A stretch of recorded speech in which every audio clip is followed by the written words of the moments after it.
So కవిత మాట్లాడుతూ letter తానే రాశాను అని క్లారిటీ ఇచ్చారు. కానీ ఎవరు బయట పెట్టారు అన్నదే ఇక్కడ క్వశ్చన్ మార్క్. అయితే గత కొంతకాలంగా పార్టీలో కుట్రలు కుతంత్రాలు జరుగుతున్నాయన్న విషయం తాను చెప్పానని, ఇప్పుడు ఈ లేఖ బయట పెట్టడం ద్వారా అది మరొకసారి ప్రూవ్ అయిందని కవిత అంటూ ఉన్నారు. అంతేకాదు కేసీఆర్ గారు దేవుడు, ఆయన చుట్టూ దెయ్యాలున్నాయి, ఇది కవిత చేసిన స్టేట్మెంట్. మా ప్రతినిధి రాకేష్ మనకి లైవ్ లో అందుబాటులో ఉన్నారు. రాకేష్, చాలా కీలకమైన స్టేట్మెంట్ గా దీని గురించి చూడాలి. కేసీఆర్ గారు దేవుడు, కానీ ఆయన చుట్టూ దెయ్యాలున్నాయి. కేసీఆర్ చుట్టూ ఎవరెవరు ఉంటారు అన్నది అందరికీ తెలిసిన విషయమే. కానీ ఇక్కడ కవిత ఉద్దేశంలో ఎవరిని ఉద్దేశించి మాట్లాడుతూ ఉండొచ్చు? ఆయన చుట్టూ ఉన్న ఆ దెయ్యాల గురించి పార్టీలో కూడా ఏమన్నా చర్చ జరుగుతుందా? ఆయన చుట్టూ ఎవరెవరు అంత కీలకంగా వ్యవహరిస్తూ ఉన్నారని దానికి సంబంధించి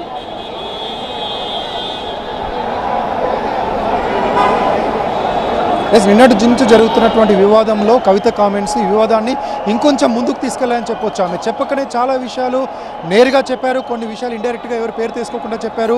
లేఖ విషయం నేనే రాశాను చాలా ధైర్యంగా చెప్పారు. ఇంతకుముందు కూడా ఇలాంటి లేఖలు రాశాను, కానీ ఈసారి రాసిన లెటర్ అంతర్గతంగా చాలా కాన్ఫిడెన్షియల్గా రాసిన లెటర్ ఎలా బయటకు వచ్చింది, రాసిన నాకు ఇచ్చిన కేసీఆర్కు తప్ప మిగతా వాళ్ళకి తెలియని లెటరు కేసీఆర్ పక్కనటువంటి వ్యక్తుల ద్వారా బయటకు వచ్చిందన్న విషయాన్ని క్లారిటీ ఇచ్చారు.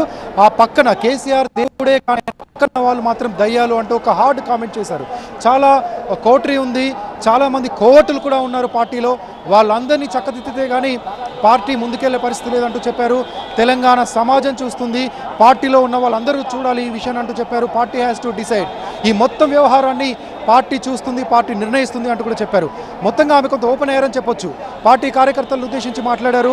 నేను ఇన్ని రోజులు చేసినటువంటి టూర్లో ఇన్ని జిల్లాలు తిరిగినటువంటి అనుభవాన్ని దృష్టిలో పెట్టుకొని ఇచ్చినటువంటి ఫీడ్బ్యాక్, అంటే ఆ ఫీడ్బ్యాక్లో నిన్నటి నుంచి చూసాం కేసీఆర్ యాక్సెసిబిలిటీ లేదనేది, కేసీఆర్ ఉద్యమకారులకు కొంత పార్టీలో ప్రాధాన్యత ఇవ్వాలనేది, ఆ రోజు జరిగిన బహిరంగ సభలో ఎల్కతుర్తి బహిరంగ సభలో కూడా ఉద్యమకారులను లేకపోతే సీనియర్ లీడర్లను కొంతమందిని మాట్లాడిస్తే బాగుంటుందనేది, ఈ అంశాలను కేసీఆర్ అంటే అడ్రస్ చేస్తే బహిరంగ సభ వేదిక మీద నుంచి అడ్రస్ చేస్తే బాగుంటుందనే విషయాల్ని ఆమె ఖచ్చితంగా ఆ విషయాలు కట్టుబడి ఉన్నాను అంటూ చెప్పారు. అవన్నీ కూడా ప్రజల నుంచి వచ్చినటువంటి ఫీడ్బ్యాక్, రకరకాల పర్యటనల ద్వారా నేను తీసుకున్నటువంటి ఫీడ్బ్యాక్ను కాన్ఫిడెన్షియల్గా ఇచ్చాను.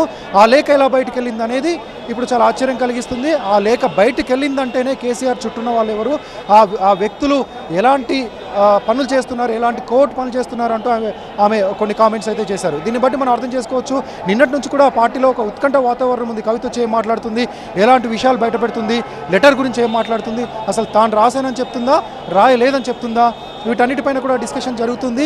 ఇప్పుడు ఇంకా చర్చ ఇంకొంచెం ముందుకెళ్తుంది. ఇంత స్ట్రాంగ్గా హార్డ్ కామెంట్ చేశారు. ఎవరిని ఉద్దేశించి?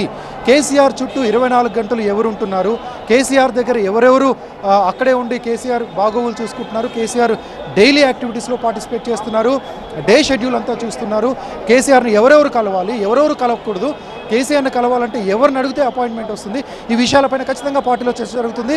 నిన్నటి నుంచి జరుగుతుంది.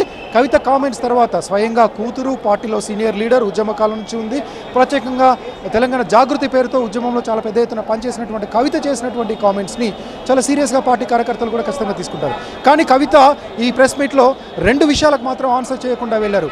ఒకటి, మీరు నేరుగా కలిసేటువంటి అవకాశం ఉన్నప్పటికీ ఎందుకు లేఖ రాశారు అనే విషయాన్ని మాత్రం ఆమె ఇక్కడ ప్రెస్ మీట్లో చెప్పలేదు. రెండోది, ఇక్కడ నుంచి ఇంత జరిగిన తర్వాత ఈ వివాదాన్ని అంతా మళ్ళీ కేసీఆర్ దగ్గరికి వెళ్ళి చెప్తారా, కేసీఆర్ దగ్గర కూర్చొని మళ్ళీ మాట్లాడతారనే విషయాన్ని మాత్రం ఆమె దాటవేశారు. ఆ విషయాన్ని చెప్పకుండా ఇక్కడ నుంచి వెళ్ళిపోయారు. అంటే ఇప్పుడు మళ్ళీ కేసీఆర్ని కలుస్తారా, పార్టీ నేతలను కలుస్తారా, ఇంటికి వెళ్ళిన తర్వాత ఎవరైనా ఆమెను కలవడానికి ప్రయత్నం చేస్తారా, వీటన్నిటిపైన కూడా క్లారిటీ రావాల్సి ఉంటుంది. రేపటి నుంచి, అంటే రేపటి నుంచి కాదు, ఈ క్షణం నుంచి మరిన్ని అప్డేట్స్ వస్తూనే ఉంటాయి. ఎందుకంటే నిన్న లెటర్లో ఆమె చాలా మంది నేతలకి మీ దగ్గరికి వచ్చి మాట్లాడే యాక్సెస్ లేదు, మీరు వాళ్ళని కలవడానికి టైం ఇవ్వాలి అన్నట్టుగా ఆమె రాశారు.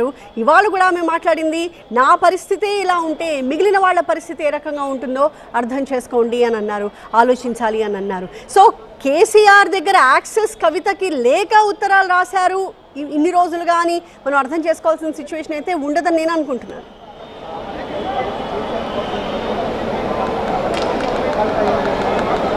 ఆమె చెప్పిన విషయంలో రెండు కనిపిస్తుంది. ఒకటి, కేసీఆర్ కూతురుగా ఆయన దగ్గరికి ఎప్పుడు వెళ్ళే వ్యక్తిగా నేను రాసే లేఖనే బయట పెట్టారంటే కేసీఆర్ చుట్టూన్నటువంటి వ్యక్తులు, అక్కడటువంటి కోటరీ అనుకోవచ్చు, కోవట్లు అనుకోవచ్చు, అక్కడటువంటి మనుషులు అనుకోవచ్చు, ఆమె చెప్తున్నటువంటి దయ్యాలు అని వ్యక్తపరుస్తున్నటువంటి వాళ్ళు అనుకోవచ్చు, వీటన్నిటి గురించి చెప్పారు.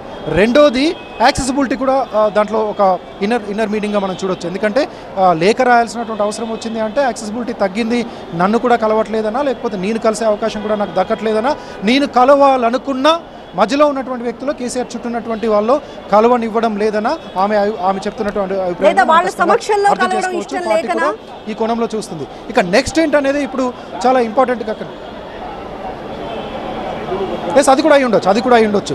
వాళ్ళ సమక్షంలో కలవడం ఇష్టం లేక కొంత వ్యక్తిగతంగా చెప్పేటువంటి విషయాలు ఉంటాయి. కేసీఆర్కి సూటిగా నేను నా పర్యటనలో ఇవి ఫీడ్బ్యాక్ వచ్చింది ప్రజల నుంచి, నెగిటివ్ ఫీడ్బ్యాక్ ఇది, పాజిటివ్ ఫీడ్బ్యాక్ ఇది, వీటన్నిటిని మీకు చెప్పబోతున్నాను. బహిరంగ సభ తర్వాత నేను చాలామందితో మాట్లాడాను, అక్కడ నుంచి వచ్చినటువంటి ఫీడ్బ్యాక్ ఇది కూడా చెప్పాలనుకుంటున్నాను. ఇవన్నీ కూడా ఉండుంటాయి. అందరి ముందు చెప్పడం సాధ్యం కాదు కాబట్టి ఒంటరిగా వెళ్ళి కలవలేకనా, లేకపోతే అక్కడికి కలిసేందుకు అవకాశం లేకనా, లేకపోతే లెటర్ కూడా చాలా కాన్ఫిడెన్షియల్గా ఉంటుందనే నమ్మకం. లెటర్ కవిత ఇంతకుముందు చెప్పినట్లుగా లెటర్ చాలాసార్లు రాశాను నేను. నాకు వచ్చినటువంటి ఫీడ్బ్యాక్స్ను ఇప్పుడే కాదు గతంలో కూడా చాలాసార్లు వస్తున్నటువంటి ఫీడ్బ్యాక్స్ని కేసీఆర్కి అందజేయడం అనేది నాకు ఉన్నటువంటి అలవాటు. ఆ విధంగానే లేఖ రాశాను. కానీ ఇప్పుడు రాసినటువంటి లేఖ ఎలా బయటకు వెళ్ళిందనే అనుమానాన్ని వ్యక్తం చేశారు. ఆ అనుమానం నుంచే చాలా పాయింట్స్ ముందుకు లాక్కెళ్ళారు. అంటే ఆ వెనకాల వ్యక్తులు అక్కడ పనిచేస్తున్న వచ్చాను అని కవిత అన్నారు. సో ఇప్పుడు తాను రాసిన ఈ అంతర్గతంగా రాసిన లేఖ బయటికి రావడం గురించి ఆశ్చర్యం వ్యక్తం చేస్తూ ఉన్నారు. కానీ ఎప్పుడైతే కుట్రలు కుతంత్రాలు జరుగుతున్నాయని ఆమె స్వయంగా చూశారో ఈ లెటర్ కూడా బయటకు వస్తుందని ఆమె ఎక్స్పెక్ట్ చేసి ఉండరంటారా?